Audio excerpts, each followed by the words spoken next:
Good day everyone, especially to you Sir Gamali. I am Kenneth P. Pagol, the best criminology, second year, and today I will tackle the chapter 1, the Filipino influence, traits and characteristics. The Philippines is a meeting point for cultures from over Asia and the Pacific because it has been a crossroads between East and West, and the merging of cultures reflects the country's cultures and its people. It comes from various ethno-linguistic groups that are native to the islands of migrants from various Asia-Pacific regions. Filipinos are the people who are naturally born to or recognized with the Philippine country. China, the United States, and Spain mainly influenced the modern Filipino identity. True Filipinos are racially similar to Malays, but in terms of cultures that they are likely more the Spaniards. Thus, it could be claimed that Filipinos are the most hot-blooded and brave citizens in the tropical Asian cultures. Like other countries, the Philippines has its opposing values and labels. It is believed that the countries have the best values in the world. Through it has experienced colonizations by several countries. But the core values it has gained from the Filipinos' ancestors remain intact and are still honored today, like the bayanihan, or spirit of kinship and camaraderie implanted by Malay ancestors and close families, face inherited by the Chinese ascendants. The most well-known traits and attitudes of the Filipinos are: the first is the hospitality. The hospitality is a trait displayed by Filipino, characterized by heartwarming generosity and friendliness, and exhibits to foreign and local alike. Filipinos are well known for being hospitable. This is one of the most popular qualities of Filipinos. Most foreigners who have gone to the Philippines fell in love with the warm hospitality they have experienced while the warm hospitality is staying in the country. This is kind of value of system which has existed in the country thousands years ago. Good things is that the hospitality of the Filipino is not only shown to the foreigners but to its fellow Filipino as well. The hospitality of Filipinos is shown in the following samples situations. They are: when a person visits a friend's house, the host greets him or her with a very warm welcome. The host will immediately let their visitors sit down and will prepare a meal or snack plus drinks for the visitor. The host will insist that the friend not leave the house with an empty stomach. A host will always make sure you had a great time visiting them. And the second is, people offer their guest rooms to visitors if they're going to spend the night. And the third is, meals offered to guests are very special. And a host always finds ways to prepare great tasting foods that their visitors want to it. The second of the most well-known traits, attitudes of the Filipinos are respect. This is often observed not just by younger people but also by people of all ages. In the Philippines, respect for one's elders is a tradition. So is respeto. First is the po and opo. These words are spoken by the Filipinos when talking to elders or in order to show respect to persons in authority. These Filipino words means yes when answering the talking to the elders. And the second is the pagmamano. Pagmamano, other way of showing respect to the elders while greeting them. This is done by putting their elders' hands on their foreheads. The third of this is the Filipino also shows respect at work by making a bow to their employers. The third of the most well-known traits, attitudes of the Filipino is the strong family, taste and religions. Filipino values their families so much that they tend to keep families intact through the generations. Families to go to church and pray together because their religions is important and creates a strong bond, marking God as the center of their lives.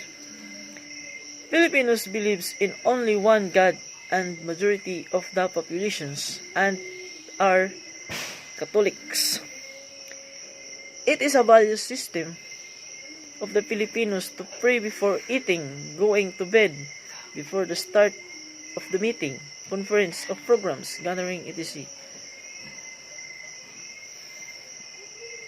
On weekends, most Filipinos families make sure to have a quality time together by watching televisions or eating a family meal, watch movies or going to beach resorts. The fourth of the most well-known traits, attitudes of the Filipinos are generosity and helpfulness. Aside from being hospitable, Filipinos are also well known for being generous. They share what they have to the people around them, even when they only have little. And this could be felt during birthdays, weddings, or fiestas, or fiesta. When visitors came from celebrate, great tasting special foods are specially prepared for everyone. It is shared by friends, families, or even strangers. When you will be in trouble, Filipinos cannot refuse to help you. They are always willing to assist you or lend a hand. The fifth is the strong work ethics. Another good thing most Filipinos have is being hardworking Filipino. They are always willing to work almost the whole day to provide the needs of their families. Filipino farmers, through earning a little, but they work harder with not much compensations. Aside from the regular works, Filipinos always find creative ways to look for other sources of income, like creating a small business from their home where they sell foods and other items for the convenience of their neighbors. The sixth is the loving and caring. Because of their generosity, hospitality, and religiosity, Filipinos are found to be the sweetest and most loving people in the world. It is expressed by both foreigners and Filipino women that most Filipino men are so sweet and romantic when it comes to love.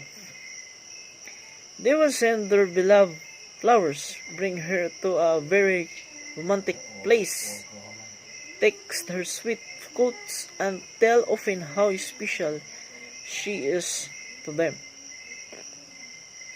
Filipino women are also romantic and very caring, which often makes some foreigners want to marry them. Women tend to prefer dinner before their husband comes home. They love and value their relationships, always staying faithful to their husbands. They love deeply and sincerely.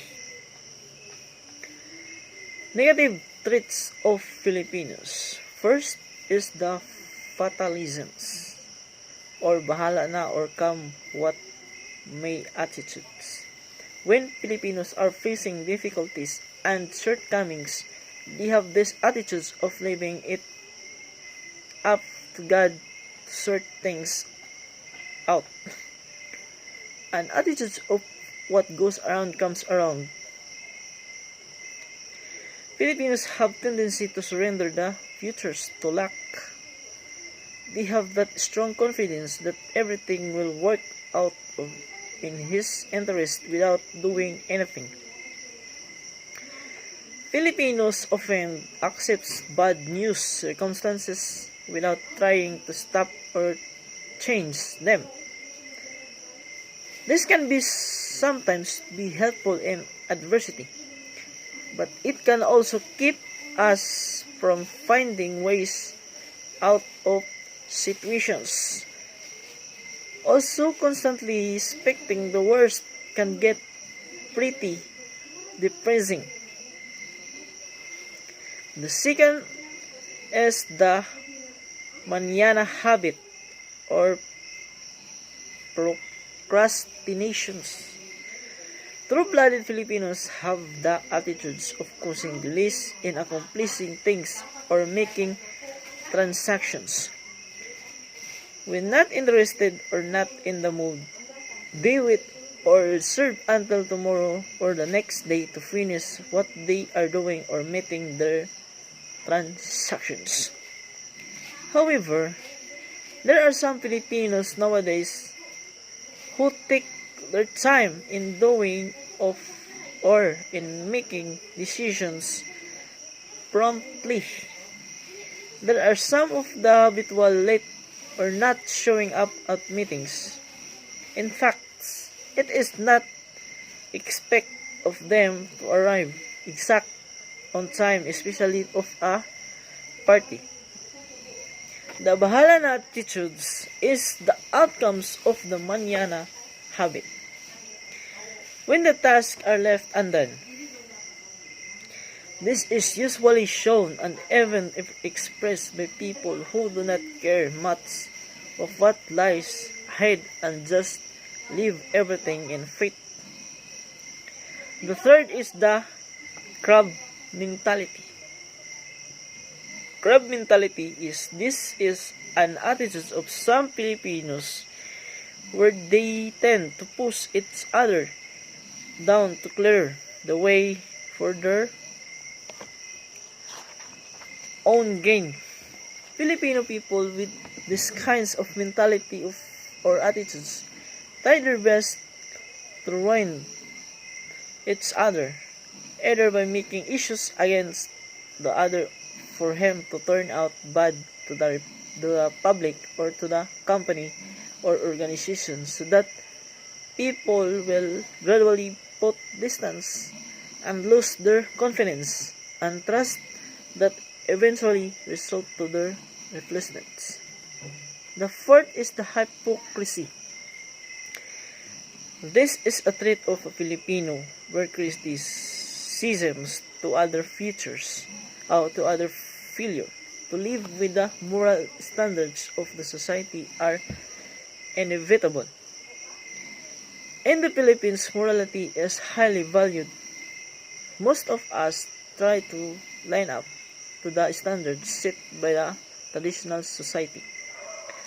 However, as no one is perfect, many of us are not actually able to sustain these standards. The fear of being an outcast has forced a lot of people to live double standard life, to hide our failure in following a norm. We tend to be condemning those who are caught red-handed. A perfect example could be criticisms faced by those who become pregnant outside marriage. The sad facts behind this scenario is that some of these critics could have actually engaged in premarital sex, true only that no proof is visible. The fifth is Nias Kogon. Most Filipinos are very good at the start when doing something. Nevertheless, after a few hours or days, that excitement to do or accomplish something is lost and become too lazy to finish what we have started. And the sixth is Turness, Filipino time. Only the Philippines that we have so-called Filipino time, but not exactly referring to the Philippine standard time, but then again, we use it to refer to the tardiness of versions that we are waiting or who keeps on coming late to the set time schedules of events. Instead of being something to be proud of, Filipino time brings a negative impressions to our people. When the invitation says the program will start at 7 p.m., it is expected to begin at 9 p.m. This has not only caused conflict in relationships, it also discourages others, including foreigners, from getting involved in supposedly productive activities, as too much time can be wasted on waiting. Gossiping. The seventh is the gossiping. Filipinos are fond of talking about others' business. It is not true that only women are into gossiping. Even men can also be nosy, and the other people's lives. Secrets are brought out, failures and flaws are emphasized, and the relationships are destroyed. Worse, as gossips are passed around, they tend to be twisted until the final story becomes too far from the original, thus causing more damage. Number 8 is blaming. Filipino can sometimes be too self-righteous. When mistakes happen, we do not want to take the blame. We lack humility to accept our failures, and instead we point others, it shows how irresponsible we are on our actions. These attitudes destroys teamwork, and reliability becomes an issue. 9 is selfishness. Most Filipinos are insensitive to the needs or situations of others. This could be one of the outcomes having too many problems that Filipinos are facing, and the tendency is to focus on their own needs first before others. Number 10 is the disobedience to simple rules and instructions. Some Filipinos, despite of the understanding of the purpose of laws and ordinances have an ability to observe and follow them. Consequently, crime, victimizations, and accident rate in the Philippines are constantly rising. Poverty is getting more rampant and lifestyle develop is relaxed. Number 11 is the attention taker. Filipinos are fun and people-loving race, thus attracting attentions is naturally for them. Nevertheless, it is different thing to be an apal or kapalmok, simply being an attentions grabber. Sometimes in our desperate need to be center of attentions, we do things that are already embarrassing, like butting in conversations as a no at all or by being scandalous. This habit is also common to our politicians. Instead of prioritizing their duties to give the best service of the people, they rather prioritize their thick face to grab attentions that will bring them more chances of winning in the next elections. But thanks to our vigilant netizens, these kinds of politicians earn more shame than fame. The number 12 is being onion skinned or too sensitive. Another habit or attitudes that we need to change is our being too proud, which usually results to being oversensitive. If we think high of ourselves, then we have the tendency to put a wall around us, and that is cybered on our forehead saying, I must be respected. Therefore, when someone makes a joke or a not so be positive comments about us, we feel like we are not respected and we get offended. If all people in the country we do not know how to accept constructive criticism, then we can never expect unity. The 13 is the living beyond their means or social climbing. One of the reasons why a lot of Filipinos live in poverty is because of overspending, since most people want to live an elite lifestyle. Many resorts to social climbing or living beyond their means. Sometimes some of us think that as long and as we're designing clothes and shoes, and we send our children to the most expensive schools, it is alright to be swimming in credits and loans. The 14 is the passivity, lack of leaderships. Filipinos' lack of initiative for change is also one reason why our country does not progress. We keep on complaining against the government and other societal issues. However, we do not do anything about them. One of our excuses is the lack of faith that our small actions can bring change. However, the worst reason for this could be our lack of care what is happening around us. Common Filipinos also lack courage and confidence. If you can notice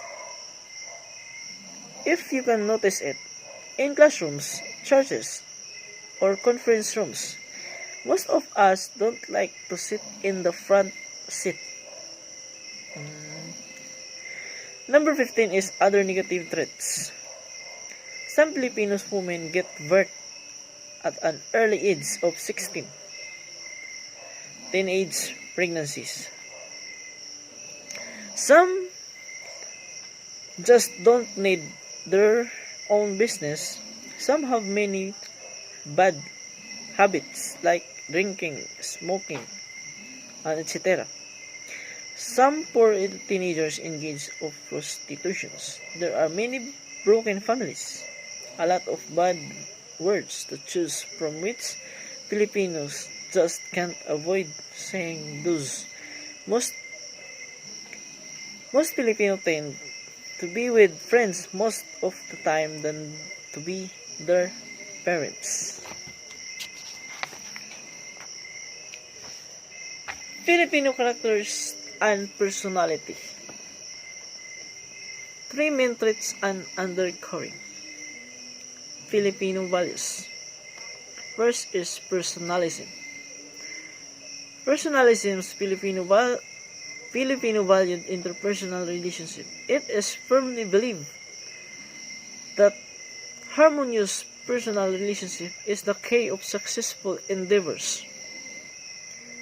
Amicable settlement of dispute is the primary means of restoring broken relationship, and face-to-face open forum is considered once conflict is recognized in an organization or the community. Familialism. Filipinos are family-oriented. Development programs and projects in the communities are concentrated on the family.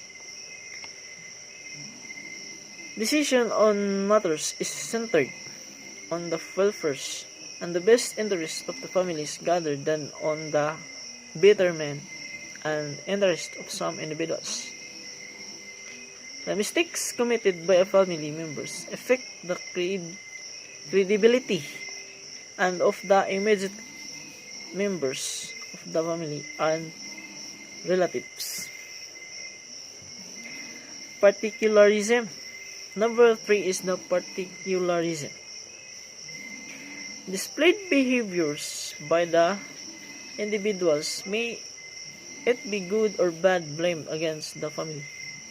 It is based on the principle that home is cradle of human personality and character is the product of the goodness is also good, and those who are molded in the weakness will always show off badness.